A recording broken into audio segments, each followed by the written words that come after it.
আজকের বিজয় র্যালিতে অনেক নাচানাচি ফালাফালি করছেন দেখেছি, কেমন লাগছে? আলহামদুলিল্লাহ, আমরা ভীষণ খুশি, খুবই ভালো লাগছে। এই প্রাকৃতিক যে দুর্যোগ, যে বৃষ্টি বর্ষা এর করতে পারছি, এটা আছে মন থেকে, মানে খুব খুব খুব খুশি। ঈদের আনন্দের থেকেও খুশি এবং আরও বেশি খুশি হব। এখন পর্যন্ত ভোট দিতে পারি নাই, যদি একটা ভোট সুষ্ঠু নির্বাচন হয় এবং সুন্দরভাবে একটা ভোট দিতে পারি। আপনি কি আশা করছেন যে সামনে সুষ্ঠু নির্বাচন হবে এবং ভোট দিতে পারবেন? ইনশাল্লাহ ইনশাল্লাহ আমরা একটা আশা রাখি যে সুষ্ঠু নির্বাচন হবে এবং বাংলাদেশের মানুষ অবশ্যই অংশগ্রহণমূলক নির্বাচন হবে এবং ধানের শীষের প্রতীকে ভোট দিয়ে ধানের শীষকে জয়যুক্ত করবে। আমরা ইনশাল্লাহ এই প্রত্যাশা।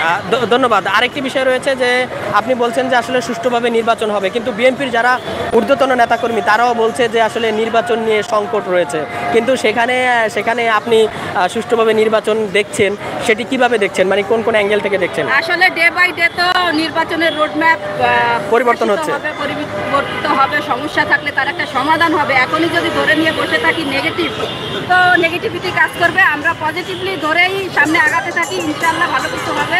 আগামীর বাংলাদেশ, নতুন বাংলাদেশ, আমরা নতুন কিছু পাবো, এই প্রত্যাশা রাখি। ধন্যবাদ। আরেকটি বিষয় রয়েছে যে এই নতুন দেশে কারা বিজয়ী হবে বলে আপনারা মনে করেন? ইনশাআল্লাহ ইনশাআল্লাহ ইনশাআল্লাহ বিজয়ী আমরা হব ধানের শীষ, তারেক রহমান, দেশ নায়ক তারেক রহমান এবং বেগম খালেদা জিয়া দল। ধানের শীষ আমরা নির্বাচন, ধানের শীষ বিজয় হবে আপনারা মনে করছেন? যদি আপনারা বিজয়ী হন, সেক্ষেত্রে দেশ ও জাতিকে আপনারা কিভাবে আসলে সেবা দিবেন, যেই সেবার কারণে পরবর্তীতে আপনারা আসলে বিজয়ী হবেন? তারেক রহমান গত 1 বছর আগে 31 দফা দিয়েছেন বাংলাদেশের মানে সাধারণ মানুষ থেকে প্রত্যেকটা মানুষের ভাগ্য উন্নয়নের লক্ষ্যে। আমরা চেষ্টা করবো সেই 31 দফা বাস্তবায়নের লক্ষ্যে বাংলাদেশের মানুষের ভাগ্য উন্নয়ন করার জন্য। 31 দফায় কি আসলে বাংলাদেশের মানুষের ভাগ্য পরিবর্তনের কথা লেখা আছে? হ্যাঁ, অবশ্যই লেখা আছে। কেন লেখা নাই? বেকার থেকে শুরু করে নারী উদ্যোক্তা থেকে শুরু করে প্রত্যেকটা পর্যায়ের কথা উল্লেখ করা আছে। কেন উল্লেখ করা নাই?